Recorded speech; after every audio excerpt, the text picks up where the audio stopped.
Welcome to the 365 Pod, a technology podcast which supports companies to successfully use and leverage their Microsoft product stack. We do this through news, insights, tips, and more. I'm Sandra Kutsenko. I'm the Director of Training Services for 365 Talent Portal, which is the company who is sponsoring this lovely podcast. And I am your host for today. In our previous episode, we did a little bit of an interview your boss thing where I invited our CEO, Elena, who's also the first person ever to join our company because she created it. So for today, we thought we'd do a little bit of symmetry and invite our newest team member, Imogen, who joined us earlier this year. Imogen is with us as a senior hiring manager, which means she is in charge of our hiring services, and she is also in charge of our business development across all services. I was really glad when Imogen joined because she's got a really impressive profile. Imogen's quite young still, and yet she already has 10 years of overall professional experience, and she reached leadership roles very early in her career. Notably, she's been working in Microsoft tech recruitment for over 6 years, and she cares a lot about community and engagement. She is a part, for example, of Women in Dynamics. So that's quite a lot for someone so young. And I'm really grateful, Imogen, that you joined me today. How are you doing? Yeah, I'm good. Thank you. What a lovely introduction. I appreciate it. But yeah, I'm good. Thank you.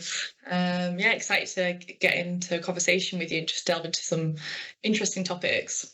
Awesome. Well, let's get straight to it. First of all, I'd really like to talk a little more about your background because it is a little bit unusual.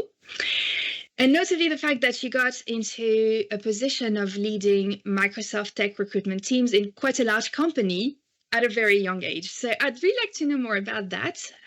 First of all, how did you achieve this? What do you think were the factors that got you to that position in the way that you did? And how was that experience for you? Mm-hmm. Yeah, so in the sense of how I worked my way up the channel to get in a more management role, I feel like I've got to go a little bit further back because from my own personal experience, even in school, and then going through to my university jobs, I was always that person who kind of took on the lead role when I was given the opportunity. I think you get people that naturally extroverts, have to take control. Maybe it's because love to be in charge. But I would definitely say being in a large organisation at the start of your career really does support you to learn from so many different aspects. There's so many different varieties of characters. It was a huge open plan office. I could absorb what not to do from certain managers, what to do from specific managers. And I do think the people above me, really, those who believed in me, did really support me, and we had a big push. I was at one point one of the only female managers, I think, in my division of the business, Which is quite funny.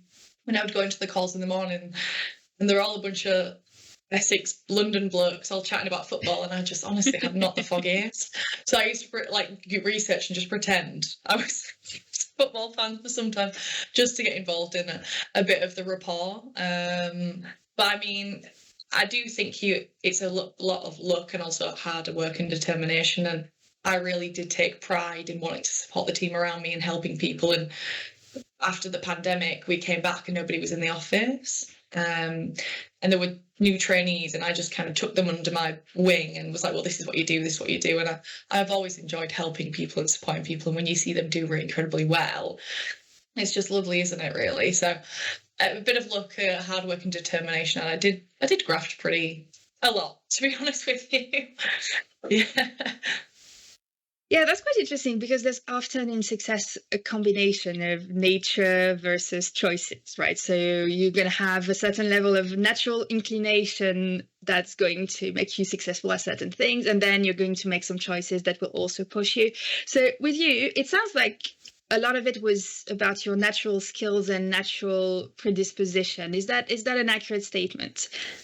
Yeah, I would say so, especially towards the end of my career at that organisation. At the beginning, I think I was I honestly, because when I joined recruitment, I didn't even know what it was. I just wanted a job so I could stay at a university.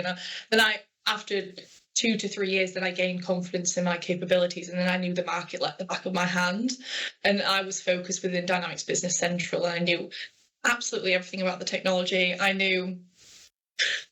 I could walk into a kitchen in somebody's house and tell them the ERP system of what the toaster, or the manufacturer of the toaster used, or who the fridge manufacturer was, or the fact that this company, or the towels, I knew that the manufacturer of their towels, and the distributor, I knew the ERP system of that. So I really did take pride in understanding the market, and I think with that came more confidence, because when people asked me questions, I was able to answer that with full conviction and just actually know what I'm talking about. And I think that I know that naturally leads into more leadership positions, because people have more trust in you, and they want you to succeed because you are the expert in that field. Yeah, that answers your question. And so I'd like to take you back to something you mentioned, which is that at one point you were the only female team leader in the organization where you were working. So have you observed the Microsoft tech space in the recruitment area specifically to be still very masculine overall? And how was it for you as a woman, and what did you think it brought you to be a woman in that particular space?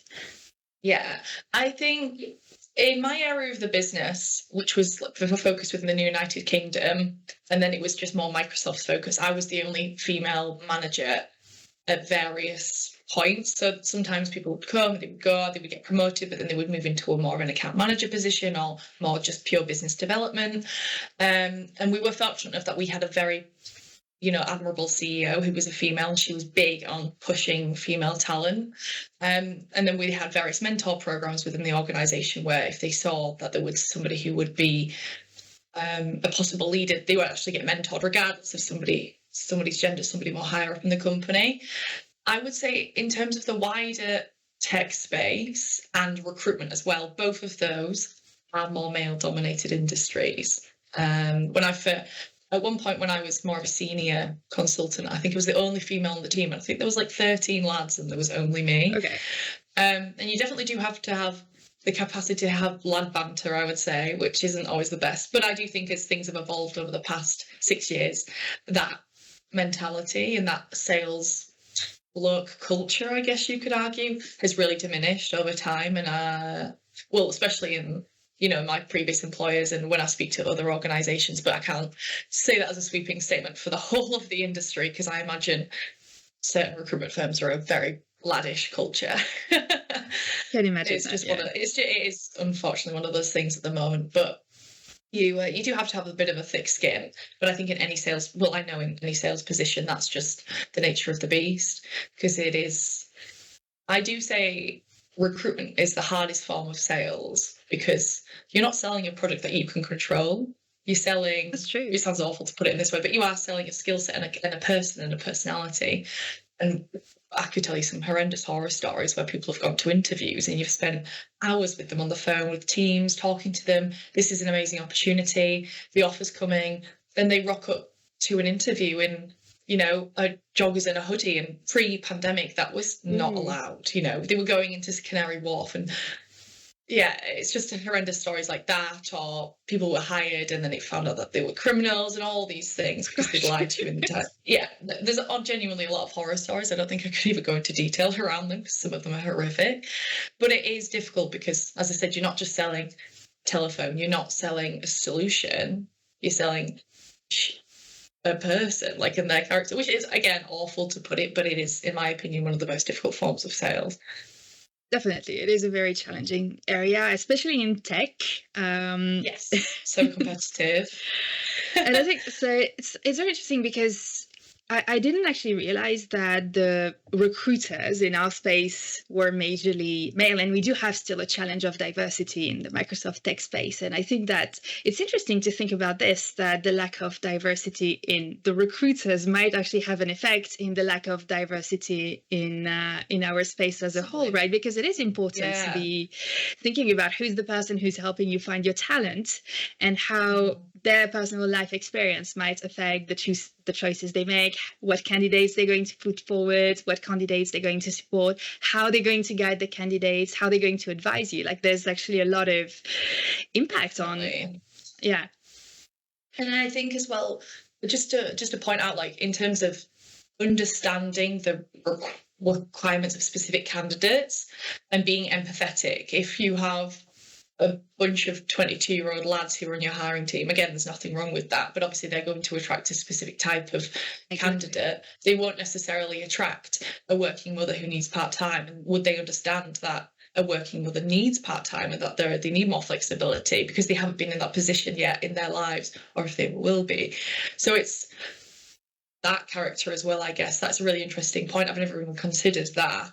So that's why I think recruitment strategies and constant review of who you have in your team, what your sort of caliber you're attracting, and what strategies you have in place to attract and retain talent is key, especially at the start of a company. You have these huge organizations who have been in the tech space for years who have really established recruitment teams, but if they're always the same team and they don't rely on our external resources, then surely they're always going to be resourcing from the same pool, and that quantity of candidates will often always be the same. As much as we like to pretend there's new people coming into the market and into the ecosystem, there definitely isn't the same.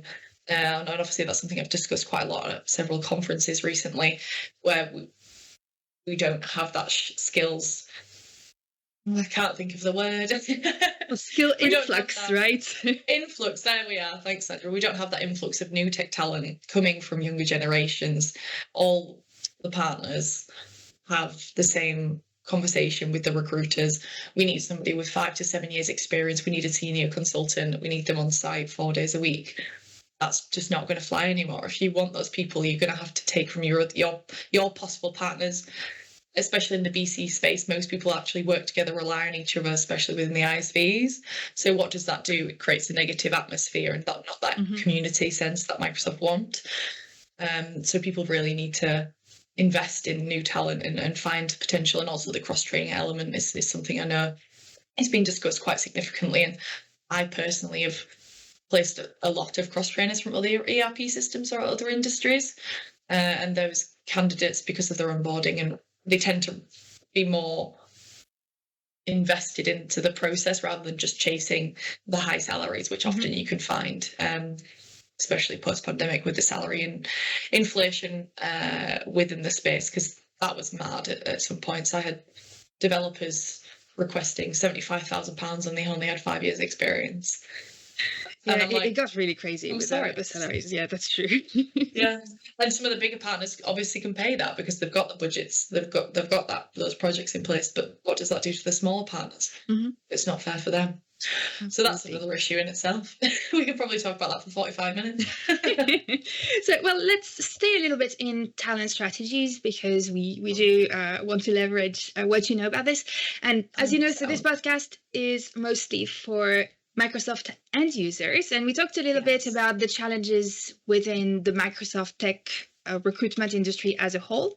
Now, when you're coming into this as an end user company, you're not specializing in tech recruitment. It's not your area of expertise because you're recruiting across the board, and your tech hiring is just a tiny part of your overall hiring strategy. So what are some of the top tips you could share with end users, so people who don't know that much about tech recruitment, but they will need more and more tech skills now, and it's really important to have the right tech people in place internally. So if I'm an end user company and I'm wanting to hire Microsoft talent and I'm not used to it and I don't really know where to start, like what are some things I can do to find the right talent? What are the top tips for things I would need to keep in mind when I'm conducting my tech hiring strategies? Yeah, definitely. I always find that end users often the best customers to work with majority of the time, because you know that person that you place at that company is going to be life-changing for the organization in terms of their processes, their business systems. Whether it's a business systems analyst, I've done quite a few of them who are skilled within Power Platform, or you've done your senior CTOs and everything like that. I find end users, and they also are in a position where they want to learn, because, as you said, it is very difficult often. So several of them have coming into the industry relatively naive in a way. You don't necessarily know what to do, what to expect, how competitive it is. It's not like just hiring for your standard IT support person. If you want a higher, more senior professional or somebody who has solo focused skills within Microsoft technologies, the majority of the time there's 7 or 8 other organizations who are trying to fight for this person as well. So right. There are 2 things I would always say to every end user. Well, probably 3 actually. One of them is ensure that you have attractive technologies. Okay, you want to be competitive. Most people want to work for a partner because, I'll be working with the latest technologies, I'll be working on really interesting projects. But if you offer them the same opportunity, but within an end user space that tends to be often more stable jobs, or more of a job for life that it often is a character within the end user space. If you're working with AI, or you have a really outdated system but you've got a budget allocated and they can come in and take full ownership of that is so attractive to so many candidates out there. The way that I would divide candidates, especially pre-pandemic, was people who wanted to work for partners and people who wanted to work for end users. And you would have the conversation with them, would you prefer end user or partner? And they would say one or the other. There were a couple of people that would say, I'm not really bothered. But the reason is because partners used to be on the road 4 or 5 days a week. If you're on an F&O project, you'd be gallivanting around the world, and it's not as glamorous as it seems. You tend to spend most of your life in airports or in the office of a random place in a city somewhere. And then you've got the end users who are like, I want something that's relatively local. I just want a more relaxed life, and I want to be able to make a difference. And see the quote that pretty much everybody would say was, see the difference I make as a person and see all my hard work and what that has on the company. That's what a lot of the end user candidates. But since cloud, Teams, the pandemic, obviously those 2 lines have come a lot more blurred and more merged. So it's really about finding what that candidate wants and how you as an organisation suit it and what's appealing. So attractive technology, modern technology, or a budget and a strategy in place to ensure that you attract these talents. Just be honest with the candidates. If you have a horrendous NAV 2009 system that's so massively customized, it's not even recognizable from NAV, then that's fine. But tell the candidate. They're not going to be frustrated with you as long as they know. So being honest. Another avenue I would say is obviously I am biased, but you use a recruiter, use a consultant, use somebody who has an external expertise. Because if you're coming into this industry relatively blind, you've not actually hired for this position for the last 15 years because the person's retiring, or they've moved to another company, or they just have gone part-time. The space has changed so much in the past 3 years that you actually are coming in with blinders on, because you genuinely have no idea what's happening. So if you even have a conversation with a recruiter, get their expertise, have a consultant come in. The reason the recruitment industry is an industry separate now to HR is because it has become so competitive. It is so intense. People are fighting for several right positions, especially the senior talent in the market. They've got 4 or 5 offers coming into the table. It's honestly, it's a bit of a minefield out there. So you really want to have the support and the expertise of a consultant who's relatively senior in their industry, so that you can rely upon them. And then a lot of, in my opinion, all the recruiters I've ever worked with don't want to provide you with a candidate that will leave in 6 months' time, because it's not good for us. We don't want to provide you with a product that you don't like at the end of the day. So we've got a vested interest, especially the more seniors within the industry, for retaining that relationship with you guys, making sure that you find the best candidate that's going to make the most difference. So rely upon those experts. We do it 60, 70 hours a week sometimes, and we're the ones who are on the front lines dealing with all these issues that happens. And counter offers is something everyone's dealing with at the moment, and recruitment consultants have strategies in place in their own personal process to alleviate that issue. And we will be very transparent if, especially the way that we work as an organisation, is we have these processes in place. If I think a candidate's money motivated, I'm not going to waste your time and put that profile in front of you. Why would I do that? So a lot of end users don't even have time or the expertise to get somebody on their team. Why not use somebody, outsource the responsibilities? It saves you so much time and effort. And at the end of the day, you should be provided with a premium product. It sounds awful to say it in these ways. I do feel guilty by using this terminology, but that's how you simplify it. To finding the best tech talent is, if you don't have that person in your team internally, to find somebody, rely on somebody externally. So if you can use a recruiter or just get their opinion. There's a lot of recruiters out there. You might know somebody who can give you a bit of advice. Obviously, just reach out to them, have a conversation, ensure that you've got attractive technology. And the final point I would say is the recruitment process in itself is very important. Years ago, I would always recommend, the shortest process as possible, one stage, get them in the door. I would never recommend that these days. I would always try and advise, at least for a face-to-face meeting, if it's going to be one stage. Right. Or and I kind of shoot myself in the foot this, and a lot of recruiters will be listening to this going, why are you saying that? But it used to be the candidate had to impress the hiring manager. Nowadays, as a customer, because it is candidate short market, you're the ones who actually need to impress the candidate because of how many people they will be speaking to. So if you've got a process where you meet them face to face, show your personality, show the company character, have those values, and represent that you're a modern, progressive company, probably flexible working. If that's not a possibility, again, be honest with the candidates. But they want to feel as though that they are valued as a person, that you're investing time in this process, which again is why you should always give candidates feedback. If it's a yes, no, 3 bags full, they don't care, give them feedback. The industry is very small. That really matters. So yeah, investing time in them. I have had candidates before who have actually taken offers £10,000 less than another offer because they genuinely felt that company cared more about them. And because of the recruitment process, it was 2 stages in person. And if that's not a possibility, that's okay. Obviously, we're remote organisations, but have that rapport with the candidates, make sure. And if the candidate at the end of the day, if you're interviewing them and you think they're not the personality I want, that's fine. But you also need to know this before you go and hire someone, and then you realise they're not the team culture. Obviously, that's also key, making sure that the person fits. So they're the 3 points. Again, I could go into a lot of detail surrounding those topics, and I do believe it is on a case-by-case basis, but it's a generalised question for the end users. Good strategy. If you need assistance on that, use a recruiter and have attractive talent, or at least a budget to move that forward.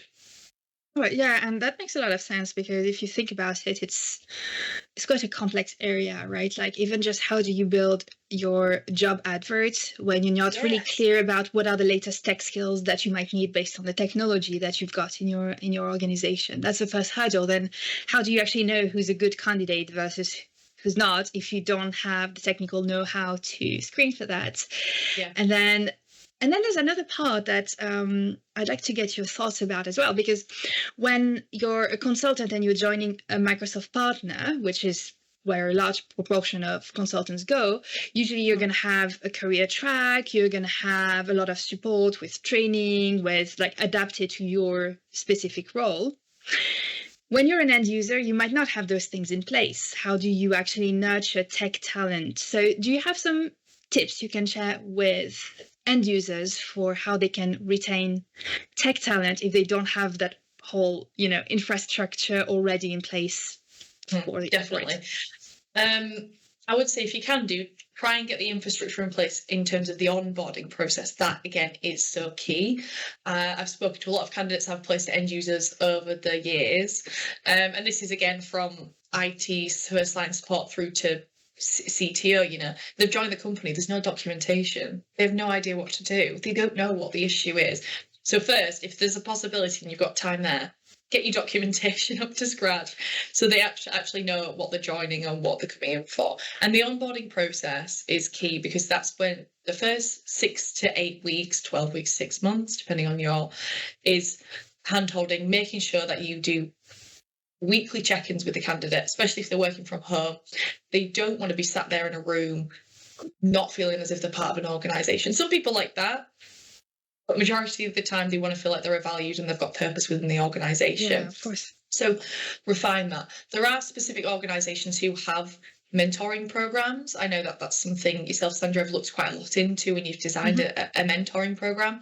So there are resources out there which end users can reach out to and rely upon to teach internal staff how to correctly onboard people and how to ensure that they are invested in the organisation.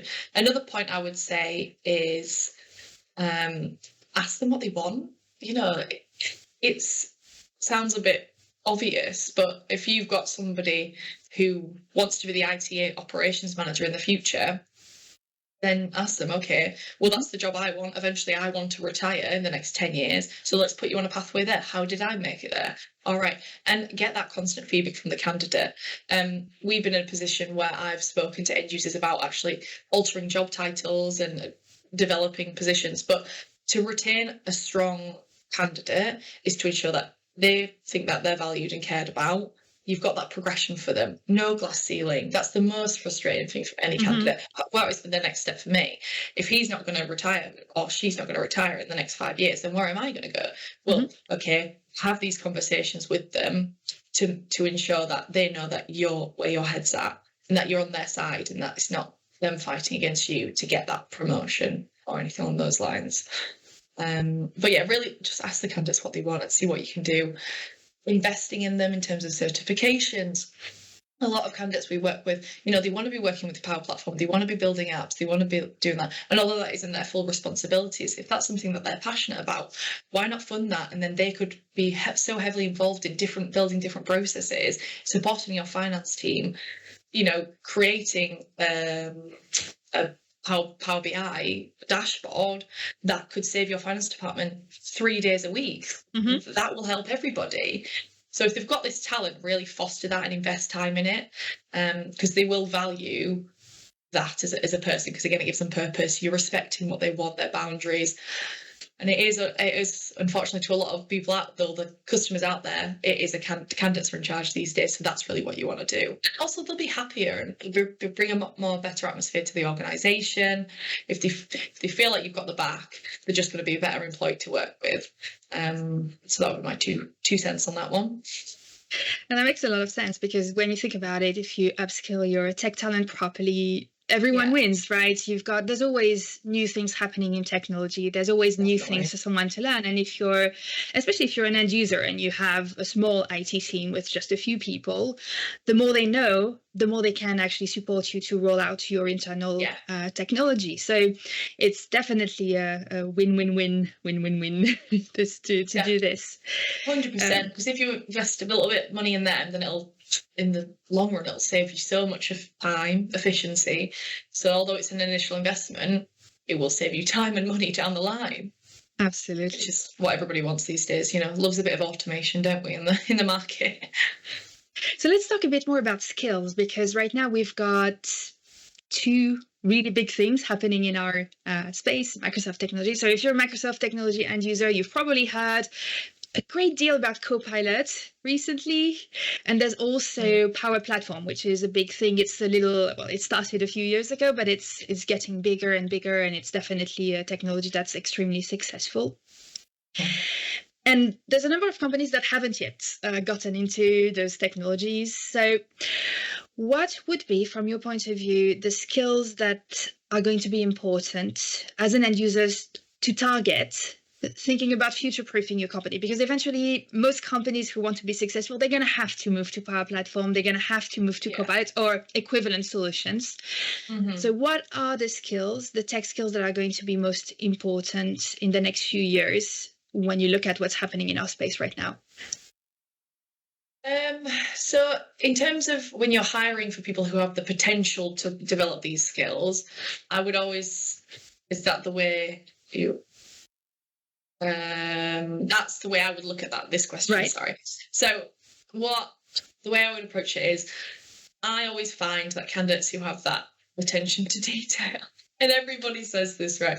Especially we speak to a lot of the finance professionals who are transitioning into this, or they've done the AATs, or AATs have started their ACCAs, and they're like, oh, I don't know if I want this. You do a lot on Excel, you realise, oh my gosh, this is interesting, and then you start delving into Power BI, and you're like, oh my gosh, this is definitely where I want to be. So there is a wide tech talent pool that hasn't been recognised within finance, and those departments, admin, operations as well, because these people are naturally able to spot out the tiniest details, and then maybe at school they just didn't realise that we were just told, obviously, developers, that's all technology is. Mm-hmm. And now there's such a wider, especially with the release of low code, these things are so much more exciting. It's not just boring. You're not sat there with a black screen typing in Python or C# for 15 hours a day. You can be more involved, and you can actually make these Power BI dashboards creative, appealing. So you've got that skill set. So I'd say definitely look into the finance skills, attention to detail, people that are organised with their work, not always personally, because those things don't always tie into. So that's what I would really look for, is that, because it's such a transferable skill into anything. People that are passionate into working with innovation, and mm-hmm. if they've joined a company and they look at all the processes and they're like, oh my gosh, this is so slow, so inefficient. You want that person that is hungry to make that process more efficient. That is also a character. So you can ask them questions in the interview process. What, in your last organisation, what business processes have you changed to make them quicker? And ask these sorts of case study questions to filter through the candidates that you think, actually, this is the kind of character that we want. Because of the low-code trend that we're seeing, reskilling, always encouraging your employees to upskill, because you might even have people within your own departments that have this talent. You don't have to go externally. And that also, again, helps to retention, because you're recognising that they have this potential. Like, oh gosh, they're amazing at it. A couple of weeks ago, I spoke to a head of transformation, and they were implementing F&O on a global scale. Really interesting. And rather than build an external team that would leave after the project, she resourced within the accounts payable team. She got the accounts receivable manager on board, the finance manager. And now she's realised that all these people are amazing. They're working mm-hmm. with APIs, they're building things it's integrating into the Salesforce system that they have. And they're doing so many different things. And that's because she knew that finance team had that foundation piece, and she could encourage them to take this passion. Because, I've got it in my own personal friendship group as well. They are good at this, and it's such a transition into it. So really look into your own divisions, what people want. You don't always have to go externally. Obviously, you'll probably have to replace them, but that's the thing. You'd rather have somebody in the company who's worked there for a couple of years, who knows everybody, then moves up into this sort of role, because a lot of the time they'll be going around gathering the requirements, and it's easier to have a conversation with somebody that you've known for 5 years than just a stranger, because you actually know how the processes are working at the minute and probably know what needs changing. Updating. But yeah, so that's what I would say about that one. Yeah, that's very true. And that's something I see a lot on the training side as well. So we do quite a bit of end user upskilling, and like exactly the scenario where the end users decide they want to upskill their internal talents to be able to work on a dynamics system. And that's always very successful, because first of all, they're very exciting. It's an opportunity, it's something new, and they get to transfer a lot of their industry knowledge and company knowledge into the way they're going to work into the system. So it's actually easier to train somebody on dynamics than to train somebody on how your company works and on all the industry knowledge behind it. So it is a brilliant strategy for sure. And so it sounds like you're saying soft skills are going to be more important than hard skills in the next few years. Is that the right understanding? Yeah. I have always advocated for this, especially since the skills shortage within the ecosystem. When BC was upgraded, people are always struggling to find consultants and people within Dynamics, within Power Platform. But yeah, the soft skills are more key in a lot of the areas. I do say to hiring managers all the time, and I've never had somebody disagree with me in the hundreds of customers I've helped over the past couple of years, is that you can't teach personality, but you can teach technology. And we're not talking about developer, but with AI, dare I say it, is the developer role is probably going to turn into more of a product manager role, or it will evolve over time to be something different. But the soft skills is that you actually can't teach somebody that, what they're like and how they react in a situation, whether they're proactive or reactive, or if they're an angry person or a person who you can actually work with. And that personality is key. And then you can reskill them. Low code, AI, these are all things that Microsoft and other organisations have designed to be relatively user-friendly. Obviously, there's a lot of tweaks at the moment. The resources aren't necessarily always out there for upskilling, but that's why people like yourself, you are creating programs to train people on AI. So if you are struggling, there are opportunities out there. Look at the soft skills, because, I've been trained on Copilot, and I'm for history and political science background. I'm not technical at all. Excel used to absolutely terrify me, but once I went and, spent a couple of hours upskilling, now I'm relatively a whiz. Definitely not as good as a lot of people I know, but the soft skills are so much more important than the technical skills in today's market. There's one thing that's actually going to become increasingly important, and it's agility and the ability to learn. Exactly, because the tech is evolving so quickly now. So especially if you're an end user, you're going to want those people who have the hunger to go and look for what's the latest update and how can I use those latest features to make my company even more effective. So that's going to be a very valuable skill that not everybody has, and that you really need to look for as a company. Yeah, you took the words out of my mouth. That thirst and that hunger for working with the latest technology, staying up to date. There's new releases every couple of hours now. Like these people have to find it so enjoyable. They just love to work with it, and that's the character that you really need. There's ways that obviously you can filter through and find that, but you can tell how passionate somebody is, even on a Teams call these days. So yeah, that's the other thing important. Is creativity as well, because with AI, we've only just scratched the surface of how it can be used. I don't think we really know right now what's the full potential of this tool that we've started to even the people who've created it,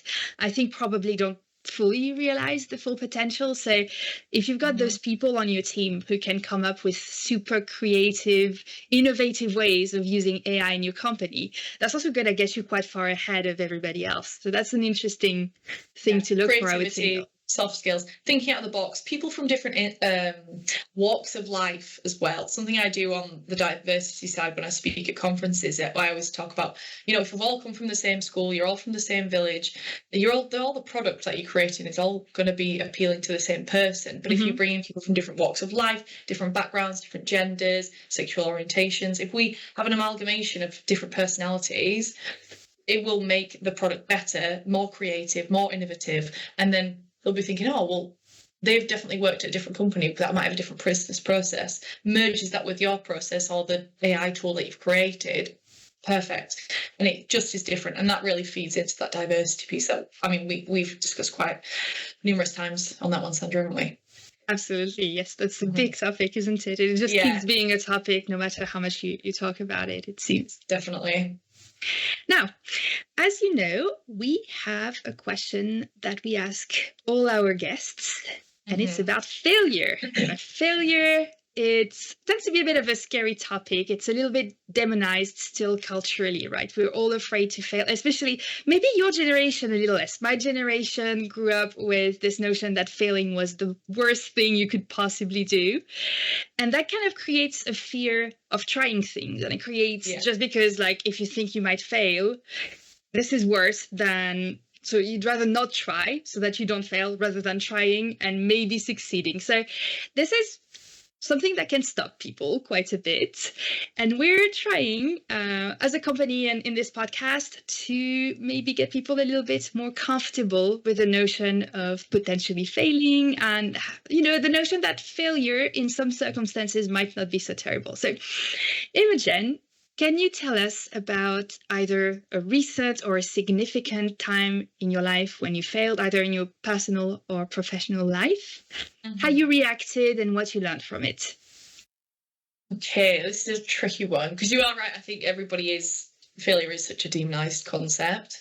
I do think as the generations are evolving, that mentality is slowly shifting. And what's the saying? Failure. Oh, what is it? Failure to succeed, or succeed into failure. I can't remember the term. But there's a beautiful saying out there which basically says that if you don't try, try and try again. Like, you need to give it a go. And I think that people who don't push themselves out of the comfort zone, and that's a failure in itself, is not challenging yourself every day. That's something, even if you're nervous of wearing a specific outfit. It sounds so silly, but these certain tweaks in your life can make a big difference. And I think on a personal level, lots of times I've failed, and you could kind of merge the personal and professional. It's quite niche and not that huge deal. But one thing I'm really struggling with professionally and personally is working from home at the moment. And I don't know whether this is something a lot of people can relate to, because I think a lot of people have been fortunate enough that they get a balance between the two. But staying focused whilst working from home as a big extrovert is very difficult for myself. And I am finding that as a personal and professional failure, because I can't separate the two because I'm in an environment where I'm there all the time. So I'd say that is something I'm failing, because I don't find myself being as productive. And it's not necessarily that I'm not being held accountable, because I do get my work done, but it's as if I feel that me sat at home in my lovely little office space is almost cheating, because I was so used to being in an office before. And I'm like, is this okay? So I've got that almost internal feeling of failure, because it's like, am I doing my job to the best of my ability, because I'm not being challenged in the environment that I'm surrounded by, because I'm just alone. I've got a little bird table, got a couple of friends that come and visit me every day on my bird table. But other than that, and then I don't know, there are so many avenues that I could delve into. I think that's an interesting example. So I understand that's something that you're still kind of going through and figuring out. But what's your attitude? How are you thinking of turning this into a positive or a lesson or something that can actually support you? I guess I need to really take advantage of the fact that I can work from anywhere. Do you know, why is this is such an exciting opportunity for me? Because I'm so subconsciously programmed to be like, you need to be doing this, you need to be working 7 till 7 every day, you need to be sat in that chair, and if you're not on the mobile phone, if you're not calling somebody or emailing somebody, then you're failing. And I think I need to have a mindset change, which over time it will definitely come, and it's almost me reprogramming my brain to think differently. The fact that I can work from home means I can go spend more time with my family elsewhere. I can go and stay with my friends in Spain and Portugal who live in these lovely houses with these amazing outside spaces. Why am I not grasping on these opportunities? So I'm still not there yet, because I think that that's cheating. Subconsciously, there's something telling me that you shouldn't do that. That's not work, Imogen. But no, it sounds so funny, doesn't it? But maybe it's because I'm still programmed old school, 9 to 5, Ford manufacturing style. Whereas, the world is changing. The reason that AI, when we're having all this technology changes, is because we want to be more proactive. We want to be more efficient, and we want to be able to give people these opportunities. And I need to get out of the millennial mindset and change more Gen Z. And I think maybe it's because I'm born in 96, so there's a bit of a blurred line there between the two. So I just need to, it is a mental shift, I think, and that's one thing I'm struggling with at the moment, both personally and professionally. Yeah, that makes sense. It's a small thing, but it is, to me, quite a big thing at the moment. As well, I hope you find your solution, and it's definitely an opportunity to find your ideal work environment, because you have a lot of control actually of where you work from when you work from home. And I went to travel last year. I think I spent over 6 weeks working from different countries, just because I wanted to. So that's and it's a really cool thing to do. So I do hope you find your solution to. So it's nice that you've got all these ideas already. I'm moving there, but it does take time, and I've got to reprogram my brain to think that me working from Spain, and probably for myself staying out of the sun because I'm so pale, but still being in Spain and having access to all the amazing food and the culture and the people, why am I not capitalising on this opportunity? Why am I still thinking that I'm supposed to sit in the north of England in the rain to be successful? I need to definitely change that. I'm on the path, but we're still not halfway there, I would say. Well, I look forward to an update when you found Yeah, your let you social, know. like nice Thank you. photos of sunny places. Yeah, fingers crossed. I'll send you a few updates. Maybe I'll be on a beach somewhere in a couple of weeks. Who knows? I look forward to that. Yeah.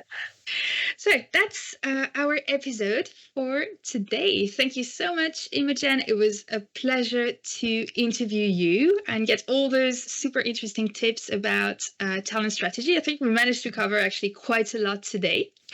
Yeah, perfect. Thank you so much for having me on, and obviously happy to have another conversation with anyone or anything about this, because I do find it very important to have that open dialogue. A lot of people don't know what's happening in the ecosystem if you're relatively new to it. So yeah, interested to speak on it further if you'll have me on in a couple of months again. Well, thank you very much for offering that. Perfect. And thank you to everybody who listened. If you enjoyed this episode, please support us by following our channel.